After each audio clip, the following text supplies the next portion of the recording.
Welcome to public court news.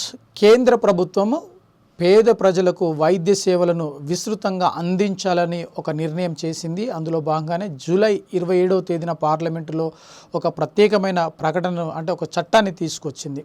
ఈ ఏడాది వైద్య సేవలు అందించేందుకు రెట్టింపు సంఖ్యలో ప్రజలకు వైద్య సేవలు అందించాలని నిర్ణయించడం జరిగింది. అందులో భాగంగానే గత ప్రభుత్వం అయితే గత ఏడాదిలో అంటే గడిచిన 5 ఏళ్లలో కేవలం ఆయుష్మాన్ భారత్ ద్వారా దేశంలో ఉన్న కేవలం ఒక్కొక్క కుటుంబానికి 5 లక్షలు మాత్రమే వైద్య బీమా ఇచ్చేది. కానీ ఇప్పుడు రెట్టింపు చేసింది. ఇకపైన అంటే ఆయుష్మాన్ భారత్ కింద ఎవరైతే నమోదు చేసుకున్నారో వారందరికీ 10 లక్షల రూపాయలు ఖర్చు చేసి వారికి కావాల్సిన కనీస వైద్యం అందించేందుకు చర్యలు చేపట్టాలని చెప్పి నిర్ణయించడం జరిగింది. అందులో భాగంగానే కేంద్ర ప్రభుత్వం ఈ చట్టాన్ని అమలు చేసి విస్తృతంగా ప్రజలకు తీసుకువెళ్లేందుకు ప్రయత్నం చేసింది. మరొక వైపు ఈ రెట్టింపు కారణంగా సుమారు అంటే 6 నుండి 12 కోట్ల మంది ఎవరైతే భారతదేశంలో నివాసం ఉంటున్నారో వారందరూ కూడా అట్టడుగు ప్రాంతాల్లో ఉన్నవారు లేదంటే ఆర్థికంగా చితికిలు పడిన వారందరికీ కూడా ఈ వైద్య సేవలు అందించేందుకు అవకాశం ఉంటుందని కేంద్రం స్పష్టంగా తెలియజేయడం జరిగింది. అయితే గతంలో కేవలం 5 లక్షలు మాత్రమే ఆయుష్మాన్ భారత్ ద్వారా వైద్య సేవలకు ఖర్చు చేసేవారు. కానీ ఇప్పుడు 10 లక్షల రూపాయలకు పెంచడం జరిగింది. అంటే రెట్టింపు చేశారు.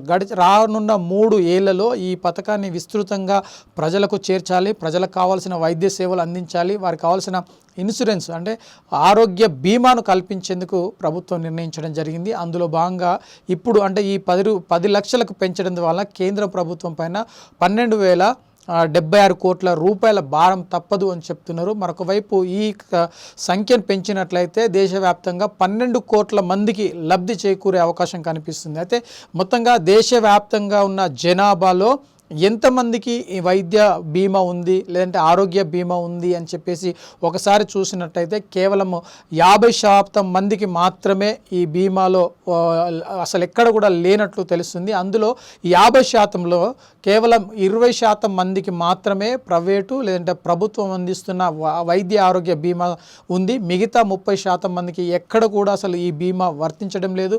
కనీసం వైద్యం పైన వారికి అవగాహన లేదు అని చెప్పేసి తెలుస్తుంది. మరొక వైపు ఈ నిర్ణయం తీసుకున్న తర్వాత సుమారు 30% మంది ఎవరైతే ఉన్నారో వారందరికీ కూడా పూర్తి స్థాయిలో వైద్యం అందించేందుకు అవకాశం ఉంది. దీని ద్వారా విస్తృతంగా ప్రజలకు కనీస వైద్యము లేదంటే అత్యవసర వైద్యం అందించేందుకు అవకాశం ఉంది. అయితే గత ఏడాది అంటే గడిచిన 5 ఏళ్లలో ఆయుష్మాన్ భారత్ ద్వారా కేవలం 5 లక్షల రూపాయలు మాత్రమే వైద్య సేవల కోసం ఖర్చు చేసేవారు. దాన్ని ఇప్పుడు రెట్టింపు చేయడం జరిగింది. అయితే ఇక నుండి 10 లక్షల రూపాయల ద్వారా వైద్య సేవలు అందించేందుకు అవకాశం ఉంటుంది. ఇది రానున్న 3 ఏళ్లలో దీనికోసం డబ్బులు అయితే కేంద్ర ప్రభుత్వం కేటాయించడం జరిగింది. దీని ద్వారా దేశవ్యాప్తంగా ఉన్న 30% మందికి పూర్తి స్థాయిలో వైద్య సేవలు అందించేందుకు అవకాశం ఉంది. దీంతో ప్రభుత్వము ఇటు ప్రజలు కూడా మధ్య అంటే వారిది ఒక వారధిగా నిలిచేందుకు అవకాశం అయితే కనిపిస్తుంది. ఇది ఆయుష్మాన్ భారత్ ద్వారా ప్రధానమంత్రి జన్ ఆరోగ్య యోజన అనే పథకం ద్వారా ప్రజలకు ఈ అవకాశాన్ని కల్పించడం జరిగింది. కానీ కనీసం అంటే ప్రజలందరూ కూడా ఈ యొక్క యోజనపై ఏదైతే ఆరోగ్య యోజన పైన ప్రజలకు అవగాహన అవసరం. ప్రతి ఒక్కరూ దీనిలో నమోదు చేసుకుంటే వారి పేర్లు నమోదు చేసుకుంటే ఖచ్చితంగా ఉచితంగా ఏ ప్రైవేట్ హాస్పిటల్కి వెళ్ళినా లేదంటే ప్రభుత్వ హాస్పిటల్కి వెళ్ళినా కూడా ఖచ్చితంగా వైద్యం పొందేందుకు అవకాశం కనిపిస్తుంది. ముఖ్యంగా 70 ఏళ్ల పైచిలకు ఎవరైతే ఉంటారో వారందరూ కూడా ఈ యోజనకు అర్హులు.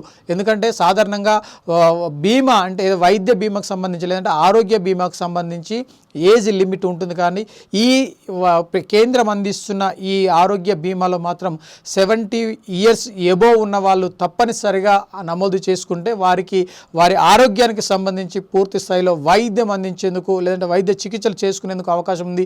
ఇందులో 10 లక్షల రూపాయల మొత్తాన్ని కూడా కేంద్ర ప్రభుత్వమే చెల్లించనుంది.